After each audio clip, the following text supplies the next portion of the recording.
Hi everyone, really happy to be back today with the Sales Academy session. Okay, so today we are going to talk about automation and how to leverage automation to scale your sales process and of course score more conversions and close more leads. And who better than HubSpot to talk about this topic? So it's a great pleasure to welcome you again, Anna. Hello. Hello, thank you. So I will put my, not sure we can hear me well, yes. Yeah, so a great pleasure to welcome you again. Just to say a few words about you. So you are with HubSpot and you manage HubSpot for startups. And actually you manage the program for the UK and also in Ireland, difficult to say. So really great to see you again. And so before to start, I wanted to remind the participants to really feel free to share any comments or feedback that you have during the presentation in the chat. But the questions, for the questions, make sure to use the Q&A button that you can find at the bottom of the Zoom screen. And Anna will be super happy to answer all your questions, but it should be at the end of the session.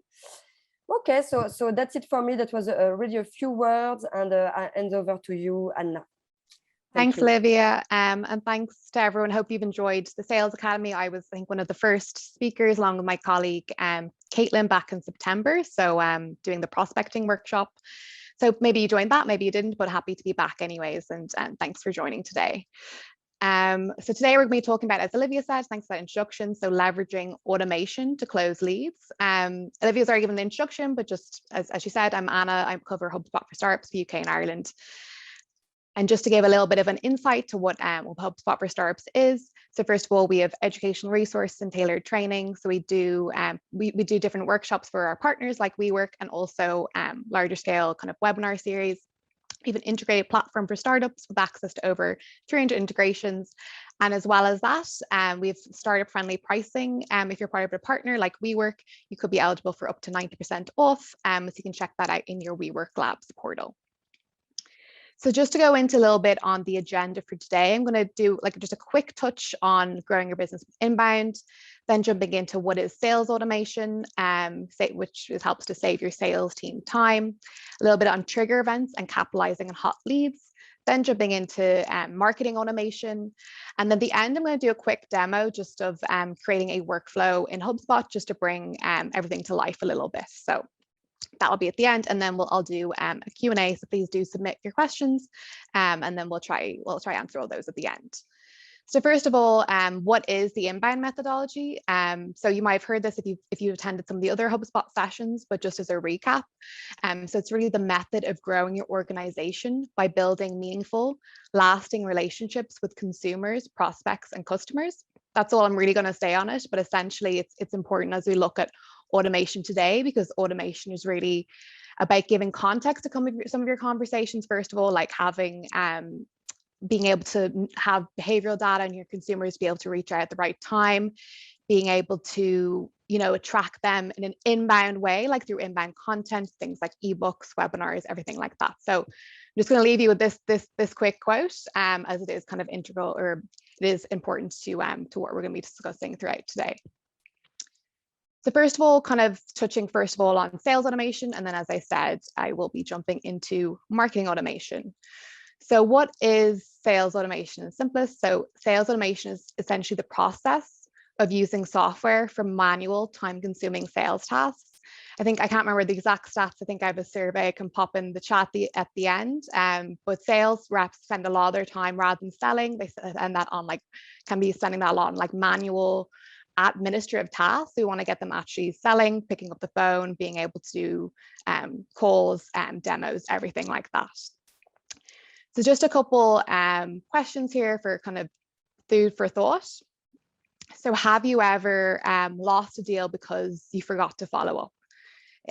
Have you ever spent precious minutes adding opportunities or leads to your CRM? So maybe that's manual note taking after a call, or taking down notes from a call, like things like that, kind of administrative things. Have you ever overlooked an issue in your sales process for a dangerously long time because maybe you didn't have the data on that? Maybe, as humans, we tend to avoid things. Have you ever called leads in an alphabetical order rather than best fit because you might not know who's more of a hot lead, and kind of what leads to prioritize? So you're maybe it's not alphabetical, but maybe in more of like some kind of a randomized way because you're not armed with those data and those insights. Have you ever went back and forth with a prospect, figuring out a good time to meet? So, we all know that classic. It's one I personally hate. Are you free? Are you free next week at 2 o'clock or this time or this time or this time? So that can really, especially if you're trying to close something, like it can be a real killer. Have you ever wasted half an hour digging through your files to find the specific deck or customer testimonial that you need? So all these really kind of administrative tasks that can really hurt your sales process. So you're wasting time. So yes, are the answers to these questions I asked before? If the answer is yes, then good, you need sales automation. So a few things that sales automation can do. So first of all, it can really increase the productivity and performance of your sales teams because you can really track that data, have insights on what's going on. It can improve the accuracy and accelerate your sales process. So time is a real deal killer in the sales process. So if you have automation, it can really help expedite that. It can ensure that your sales leads don't fall through the cracks. So just like time is a deal killer, time is also a meeting killer. So you can make sure that if marketing are spending this time getting all these great marketing leads, like what's the handoff to sales, what does that actually look like? Next, it can streamline the quality of your sales tasks. As well as that, it can really help with not just your prospects, but also your customers. So it can reduce response time, which can increase customer satisfaction. So I don't know if you've ever had this experience. I know I have, where if you're trying to get like in touch with anyone, maybe you want to say if it's you are evaluating a different product or service or something, and you want to get in touch to book time with a sales rep to get a demo, and maybe then you're waiting 24 hours, 48 hours, 72 hours. It takes a really long time. Or if you're a current customer and you want to get in touch with customer support, if you're left waiting, it can be really frustrating. So automation can help with that in different ways. It also helps to keep sales data consistent across your sales organization. And lastly, it allows efficient use of otherwise scarce resources like a small sales team or budget, especially whether you're a very small startup like a 2-person team or just a small business. You want to be using your time wisely and automating where you can to really save you time. So how can we leverage automation to help with sales? So I kind of see sales and automation across these kind of 4 buckets. So first of all, we've got rep specific tools. So where your reps wasting time throughout the day, where are they spending time? So what are they doing? And more importantly, like where are they wasting time? What kind of frictions can you help with there? So what tool, if wherever they're wasting time, what tools can help them automate their processes and really save them time? Second, I see as kind of more so going up a level, more so like business-wide automation. So does marketing have an easy way to communicate with sales? Is there some way that automated notifications can go to the sales team when like deals stall out? So say, is there like any automation in your deal pipeline? Third, which I think is really important, strike while the iron is hot. So I'll be talking a good bit about kind of trigger events and behavioral data throughout this presentation, and being able to kind of really capitalize on that, because I think there's stats again where if you don't reach out to a hot lead, like your chance of closing decrease radically. And the fourth kind of bucket, make it easy to reach sales. So is it easy for prospects and customers to get in touch with your sales team and start that sales process? So I'll kind of be jumping into kind of some more practical examples of this to kind of really bring it to life. So first of all, we're going to focus on rep-specific sales automation tools. So really, automation tools for reps should firstly help them spend their time where it matters most. So not wasting time on low value deals, or, people who aren't your buyer persona, who aren't the right fit customers, things like that. Reduce time spent logging data. I know I think it's just a human thing. Like, people hate, I know me anyway, I hate like anything manual, like manually logging notes. We're more likely to forget that. And you can do to like automate that will really help. As I said, automate kind of data logging, and reduce, kind of tying into my other point, reduce chances for human error or forgetfulness, which can lead to inaccurate notes and data in the CRM. Next, give reps additional insights / context. They can have more informed conversations. This kind of ties back to like notes from previous reps, but also so that they can know, like, if someone's viewing their pricing page, that's a good time to reach out. They can know what kind of pages a prospect is viewed, what they're interested in, really tracking all of that. Help reps work deals in a timely fashion by sending like reminder emails and things like that. Help reps prioritize hot leads, and help them close, book, and deals faster / better. So one thing, the first kind of thing to mention is kind of really arming sales reps with insights, so that they can know if a prospect is actually engaging with their data. So one thing, say in HubSpot, this is just an example of if you've sent a prospect a document. So say in this example, it's like the HubSpot for Startups education offerings. If you sent that, you want to know, or if it's in the case of a sales rep, maybe they've sent over, it's the start of the sales process, and they've sent over a document for the company to review. Maybe it's the pricing page, maybe it's maybe they're thinking of switching from Salesforce to HubSpot, so maybe it's like a case study or something like that. It's really helpful for the rep to know, first of all, has the company actually opened that email? And did they actually look at the document? And if they looked at the document, how long did they spend looking at it, and things like that. So really being able to see, oh, did they actually engage in my content? This can help not just at the start of the sales process, but even mid-process. So if you've sent them, the sales rep has sent a quote, and maybe a couple other resources, has that prospect actually looked at the quote? Are they actually reviewing it, or is something gone wrong and you need to like reach back out? So this can be both a good trigger point for someone reaching out, but also be able to manage that throughout the sales process. As I mentioned, meetings can be a really helpful tool as well. So this is just an example of my online calendar in HubSpot. You can also use tools like, I know Calendly is a big one, but this is just an example of what it looks like in HubSpot. So as I said, rather than having that back and forth of, oh, are you free this date or this date, really using an online calendar in that sales process can be really helpful. So you can use that in sequences, or bake that into, like, maybe it's a team sales calendar that you want to bake into a chatbot or something like that. But in this example, like I could say this is just my general one-to-one meetings link. You can see here I have times available. I can say how long I need to meet, block off certain times. Maybe if this is a demo meetings link, maybe I only want to do my demos in the afternoon, because I'm focusing on prospecting in the morning or something like that. You can really configure it based on your needs. You can also create team calendars. So say, like if it's your customer success team, having a specific link for that.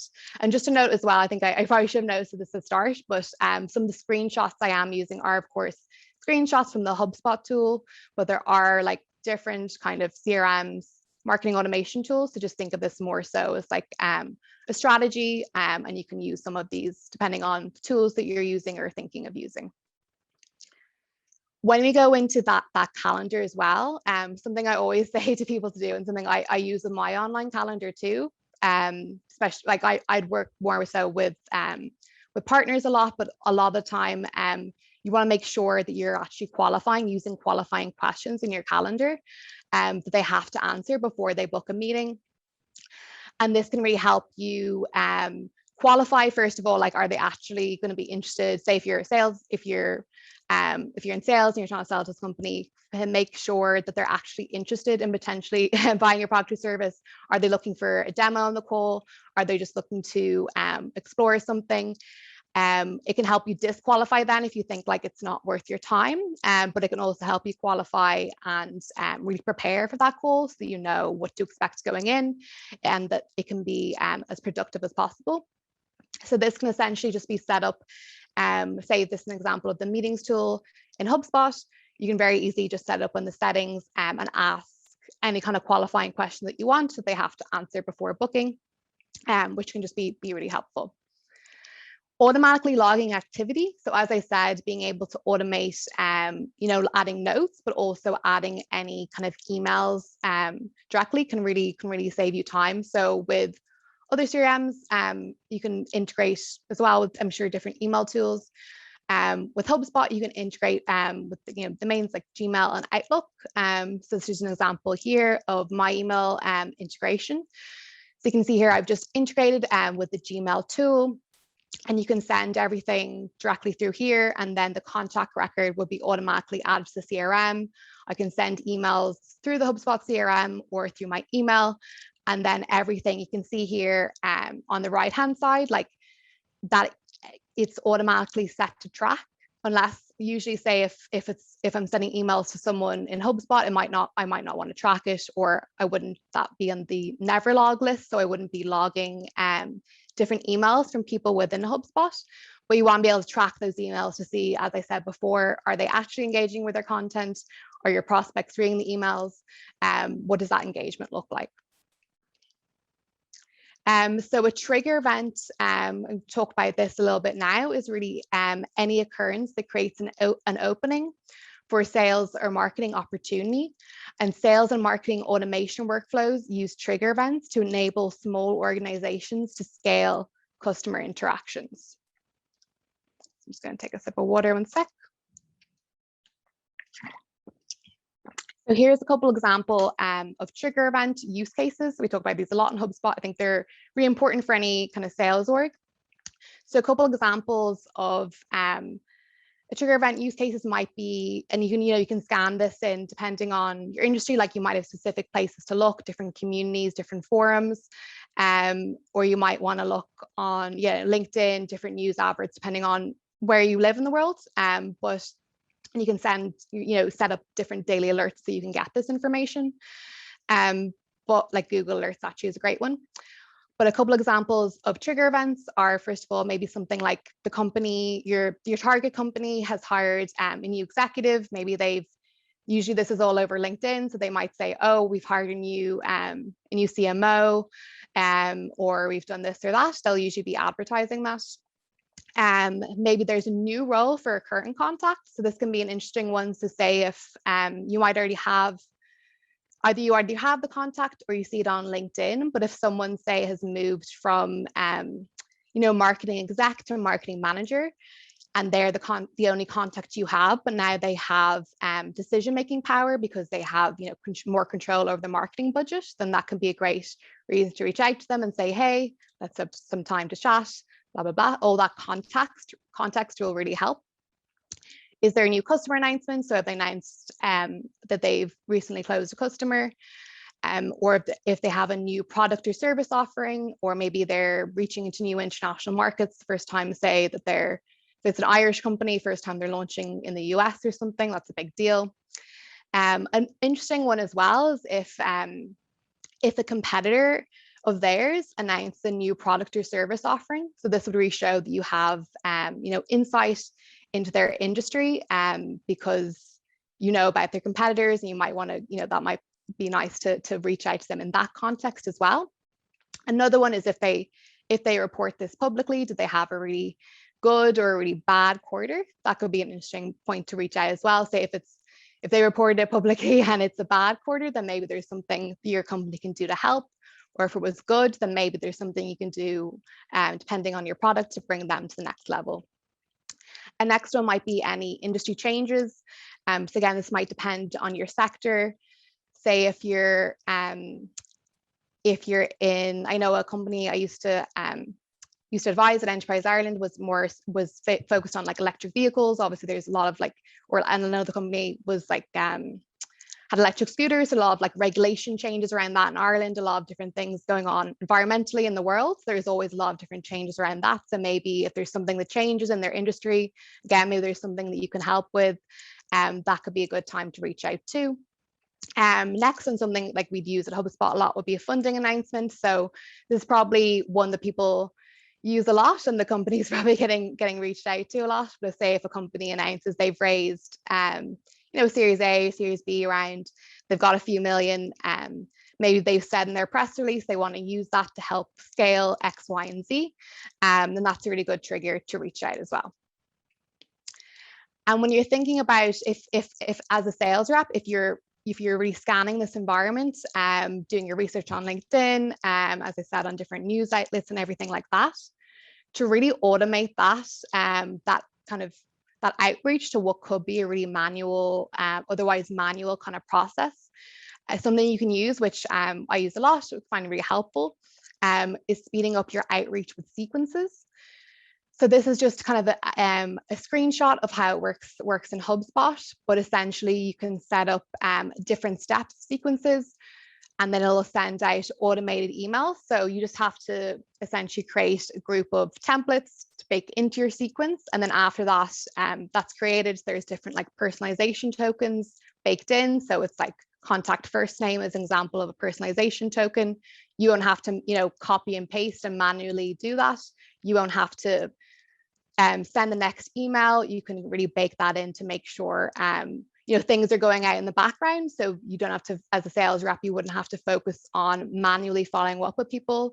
You can focus on targeting new leads, and all this is really going on in the background for you. So yeah, I'm a big fan of sequences. So an example might be in this one. So it's if someone has requested online that they want a demo, and maybe the sales team gets notified in this instance, then the sales rep might want to set up the sequence to enroll that contact in, which is, hey, I got a notification that you want information about this.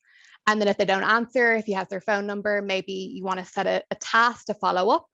And then the next thing is maybe if they don't reply, and so on, just depends on how that goes. But yeah, sequences can be really helpful for really automating that outreach.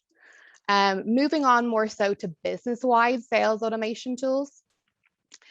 So I suppose when you look at this, it's really having those notifications, as I kind of said before, being able to have those insights as a sales rep can be really helpful. So if you actually know if someone's viewing your pricing page, then that's definitely a good time to reach out. If you know that they're interested in that, if you have their contact details already, maybe they filled in a form, you can contact them directly.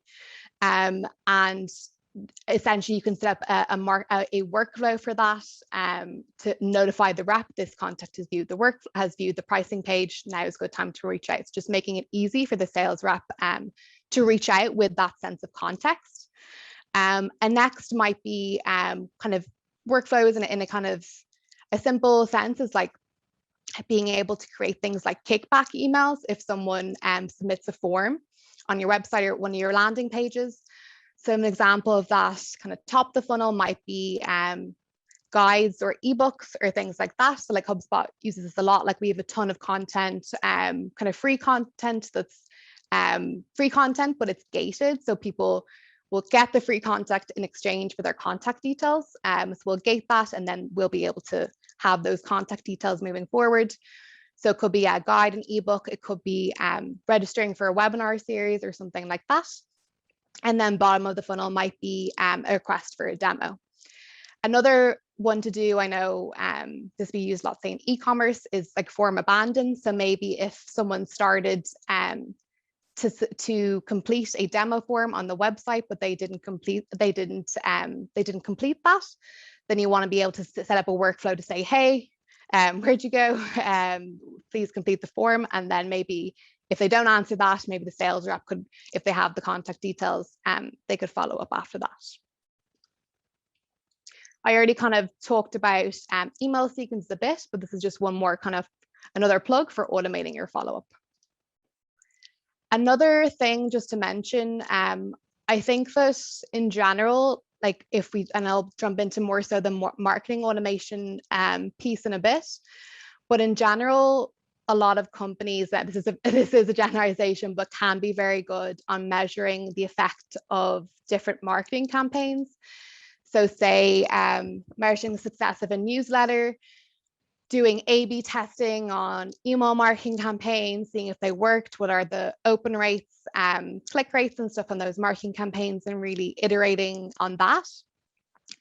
But what I find and what I think is sometimes overlooked is on that kind of on the sales side. So maybe marketing are spending all this time, as I said, getting all those leads, all that, and then it's up to the sales team when they're qualified leads to kind of follow up and hopefully convert them to a customer.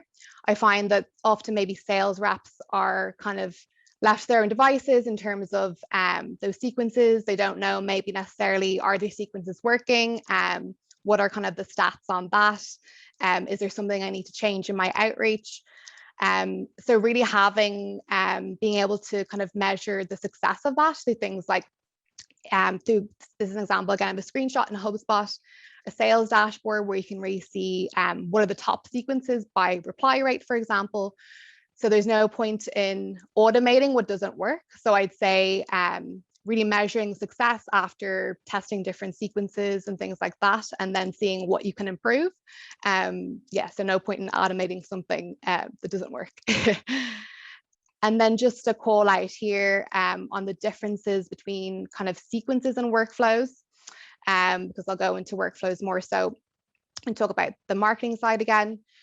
So sequences, as I'll kind of go into this first, this is what I've mentioned. Sequences are a better fit for when it's more so a one-to-one relationship has already been established between a prospect and a sales rep, and the content of the communication needs to be highly targeted. It can appear targeted, like you can do, as I said, like pop in different personalization tokens and placeholders and things like that, and put something in person about their business. And a reply to an email should stop or alter what the next step is. So basically, usually the sequences in HubSpot anyway, it's set up so that if someone, there might be 5 steps in a sequence, and you want to know in that 5-step sequence, what's the end goal? And the end goal is usually automatically set up as, oh, if the prospect either books a meeting or replies to my sequence, then that just automatically ends it. And then workflows, I think of sequences more as like a sales tool usually, and workflows more so as a marketing tool in HubSpot anyway. So workflows are a better fit when you are sending stylized or image-rich emails, and the action can be triggered automatically. An instant follow-up is required, and a salesperson hasn't yet been assigned to a contact. And also you expect a large number of contacts being sent through this flow. So it might be a large list that you've created in your tool that you want to, or like a lot of your email subscribers, things like that. So workflows are really more of a high volume play and a marketing play versus sequences. Now to go into a little bit, checking the time there, 11:30, on what is marketing automation. So marketing automation is more say when you set up workflows that automatically send messages or do other marketing tasks after another action, like subscribing to a newsletter is completed by a prospect. So an example of this might be, as I mentioned kind of before, is there like a pricing page notification? This is like just an example of what might be sent to a teammate in HubSpot if they view the pricing page. And then a couple, I think that there's a lot that you can do with workflows, and it can be overwhelming, but here's just a couple of examples of maybe some kind of must-haves or nice to haves for maybe getting started with workflows. So example, the trigger might be if you're spending time on creating different educational materials, like I said, like white papers, or things like that, you want to be able to have that kickback email with a next step call to action.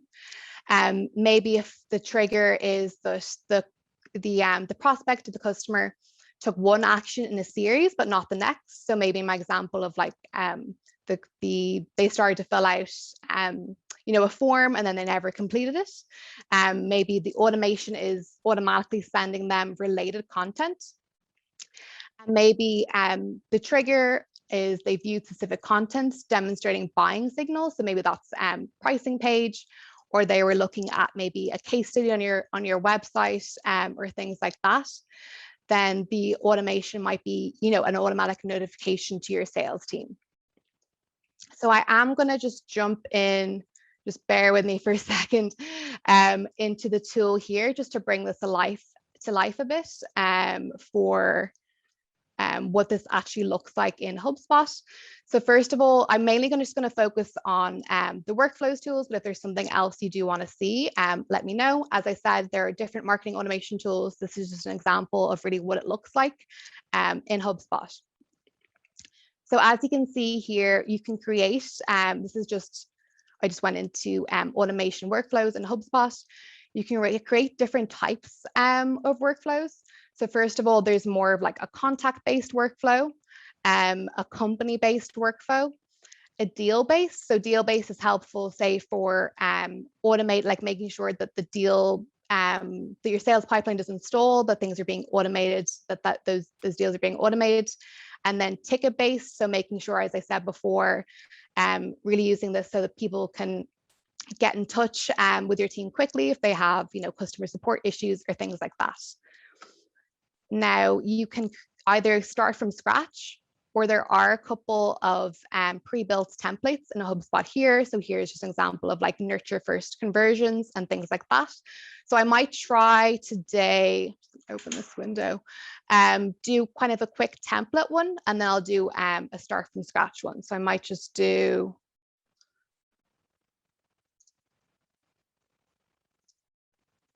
hopefully the demo gods, they're working today. If not, I will go into my pre-built one as well. So as you see, I've just picked nurture first conversions here. So this is maybe sending a welcome email to new conversions. So this is kind of, as it says here, if you've not used automation to nurture leads, this is a good kind of workflow to start with. So I'll just say next, and then maybe oh,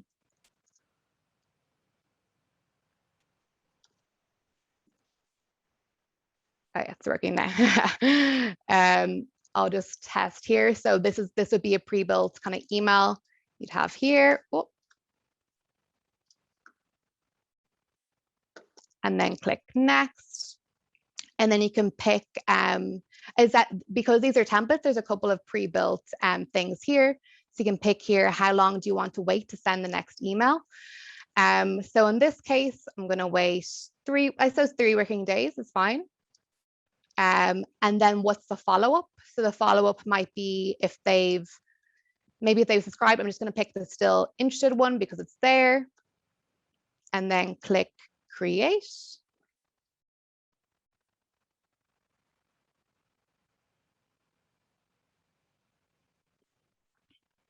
So as you can see here, this is a very kind of, as I said, using workflows in kind of quite a simple way. If someone has submitted a form and you want a kickback email after they've submitted that, to send them some different content. So in this example, maybe they have just subscribed to your content list because they've downloaded a piece of content like an ebook or something, and then maybe you want to send them a welcome email, delay 3 days, and then say still interested. And you can go, I'll actually build one from scratch because that will probably work better. So if those are the templates, but if you are building one from scratch, this might help a bit more. So this is just, say, a nurture flow. So in this example, we'll maybe think of if someone has subscribed to your, maybe it's a specific list membership. So set up.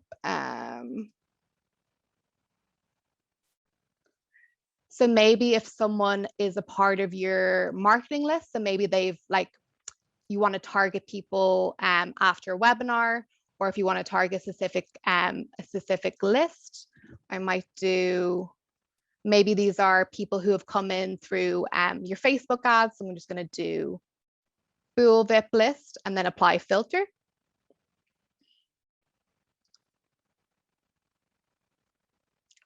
So as I said, there always needs to be this kind of enrollment trigger.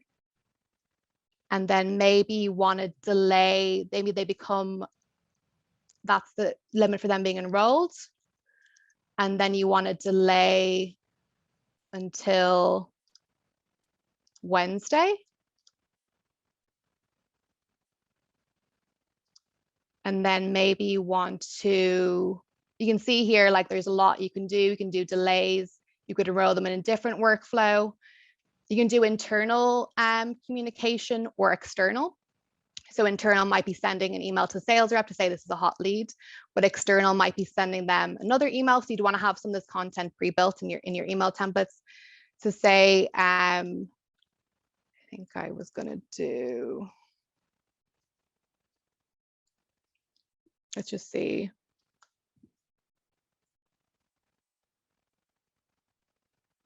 We'll just do a fake one here to say if it's, we'll just say still interested again. So say if you want to send them that email. And then an important part of workflows, which I think can be really interesting, is like the if then branch. So I'm going to all this today, it can get really granular. But what I find interesting as well is that you can do an if then branch. So if your contact, in this case, like a contact workflow, to take specific action, then you might want to send them down a different route. So say if you sent them these emails, but if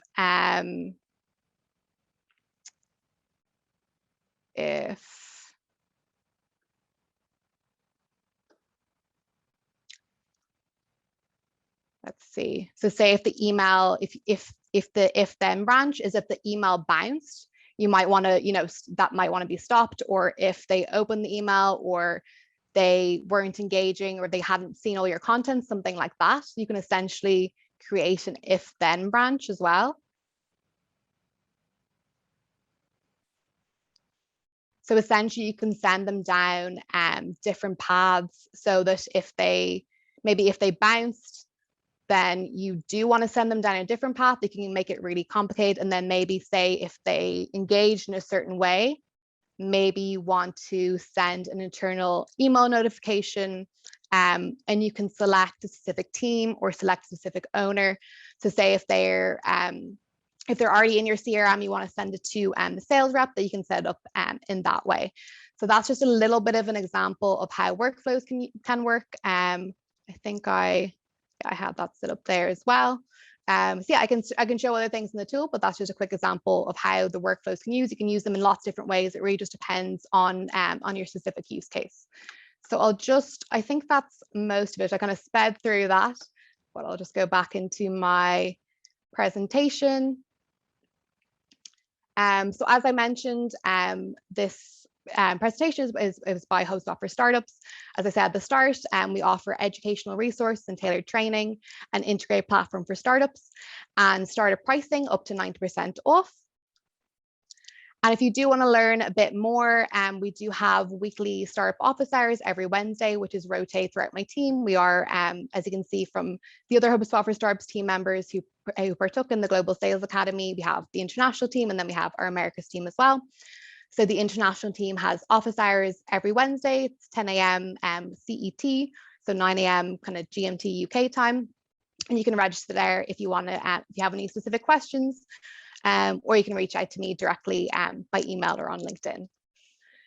Just a note as well, if you do want to go, like I don't have time to go through everything with workflows today, but if you do want to go through very specific kind of step-by-steps as well, we have HubSpot Academy, which is a really useful tool for learning more, everything you need to know about marketing, sales, and they're all kind of free courses that you can enroll in there.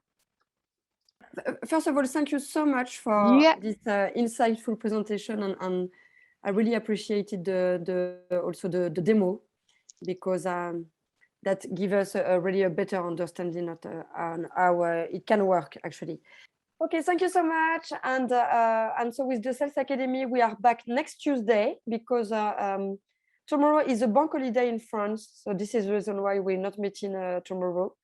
But let's meet again next Tuesday, and we'll cover contracts. How you can make good contracts and also scale all your contracts approach.